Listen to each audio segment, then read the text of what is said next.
Hello, my name is Rachna Bhatnagar. Welcome back to my channel. आज मैं सभी को बताना चाहती हूँ कि जहाँ पर भी स्मोक होता है वहाँ पे क्या क्या हेल्थ हैज़ार्ड हो सकते हैं। नॉर्मली स्मोक हम नहीं चाहते कि कहीं पर भी हो।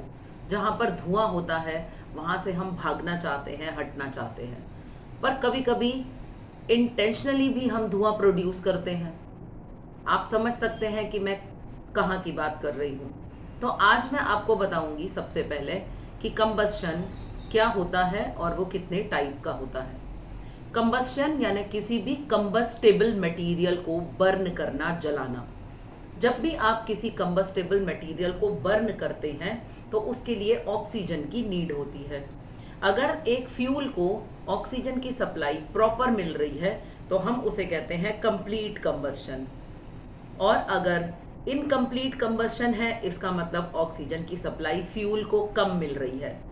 जितने भी सॉलिड फ्यूल्स होते हैं उनको अंदर तक ऑक्सीजन नहीं मिल पाती, इस वजह से वो हमेशा ऑलवेज इनकम्प्लीट कंबस्शन करते हैं। कंप्लीट कंबस्शन में फ्लेम का कलर ब्लू होता है और इनकम्प्लीट कंबस्शन में फ्लेम का कलर येलो होता है। इजीली आप आइडेंटिफाई कर सकते हैं कि कौन सा कंबस्शन हो रहा है। कंप्लीट कंबस्शन में कार्बन डाइऑक्साइड प्रोड्यूस होती है, इनकम्प्लीट कंबस्शन में कार्बन मोनोऑक्साइड प्रोड्यूस होती है। कंप्लीट कंबस्शन में कोई ऐश नहीं होती, पर इनकम्प्लीट कंबस्शन में ऐश होती है।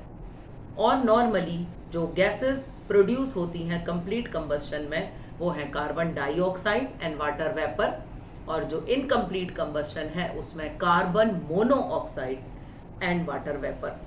कार्बन मोनोऑक्साइड एक हार्मफुल गैस है। हीमोग्लोबिन के साथ ये कंबाइन होकर हमारे ब्लड में एक पॉइजनस कंपाउंड बनाती है जिसका नाम है कार्बोक्सी हीमोग्लोबिन।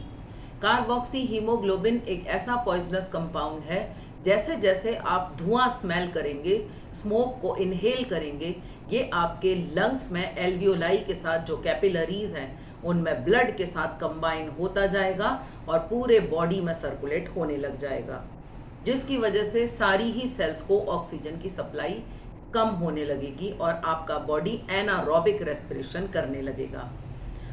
अगर कार्बन मोनोऑक्साइड हमारे एरिया में प्रेजेंट है, धुएं में बैठे हुए हैं आप, या धुआं आपने खुद ही प्रोड्यूस किया हुआ है, या किसी एक जगह पर कुछ ज़्यादा ही स्मोक है, तो वहाँ पर हमको खांसी आने लगती है, आँखों में जलन होने लगती है, ब्रेथलेसनेस लगने लगती है। कार्बन मोनोऑक्साइड के हार्मफुल इफेक्ट में आता है कि ये नौशिया करती है। सबसे पहले जी मिचलाने लगता है हमारा, धीरे धीरे हमारे सिर में दर्द होने लग जाता है और सिर दर्द इतना बढ़ता जाता है कि हम बेहोश हो जाते हैं। बेहोश हो जाने के बाद अगर तब भी हमको कार्बन मोनोऑक्साइड के एटमॉस्फेयर में से निकाला न जाए तो हमारी डेथ हो जाएगी। हम क्यों ऐसा कोशिश करते हैं कि हम अपने घर में डेली कुछ धुआं करें? ये नेगेटिव एनर्जीज को हटाता है। अगर हमको कुछ स्मेल चाहिए तो नॉर्मली सेंट परफ्यूम है हमारे पास, बहुत सारे ओडोनिल एयर पॉकेट्स आते हैं जिनको हम इस तरीके से यूज़ करके घर में स्मेल रख सकते हैं अच्छी वाली। तो जिस भी तरह से हम घर में धुआं करते हैं, चाहे वो अगरबत्ती का हो, धूप बत्ती का हो, या हवन का हो, या सामग्री का हो, कहा जाता है कि इससे इंसेक्ट भाग जाते हैं, पर अगले ही सीन में इंसेक्ट फिर आ जाते हैं। अगर हम अपने घर में गुड नाइट या कुछ और मॉस्किटो रेपेलेंट जलाते हैं, मॉर्टिन कॉयल जलाते हैं, तो ये सब भी हमारी हेल्थ के लिए अच्छे नहीं हैं। ओनली इको फ्रेंडली तरीका है स्मोक से बचने का कि हम स्मोक प्रोड्यूस ना करें।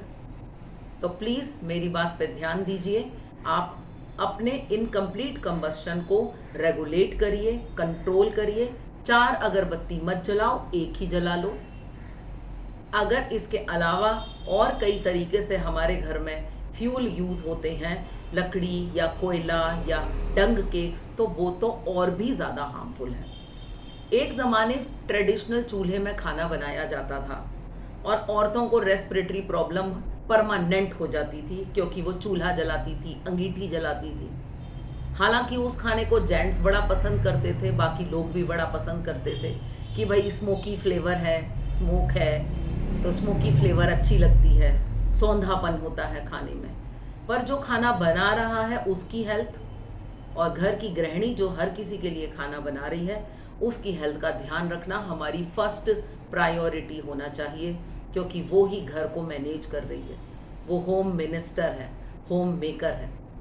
तो घर के अंदर स्मोक कम प्रोड्यूस करिए और कोशिश करिए कि हर तरह से कंप्लीट कंबस्शन से हमारे फ्यूल बर्न करें और हमको किसी भी हार्मफुल गैस जैसे कार्बन मोनोऑक्साइड का सामना ना करना पड़े।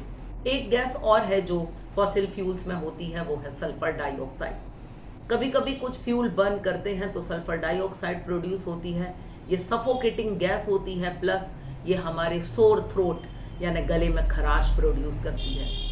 होप इस वीडियो से आप कुछ इन्फॉर्मेशन लेंगे और अपने घर में फ्यूल्स की बर्निंग को ध्यान रखेंगे। कभी भी गार्बेज या ड्राई लीव्स मत जलाइए। ग्लोबल वार्मिंग के लिए जो कार्बन डाइऑक्साइड रिस्पॉन्सिबल है वो इन्हीं सब चीज़ों से रिलीज हो रही है। कार्बन मोनोऑक्साइड को रिड्यूस करने के लिए प्लांट करिए मोर एंड मोर ट्रीज।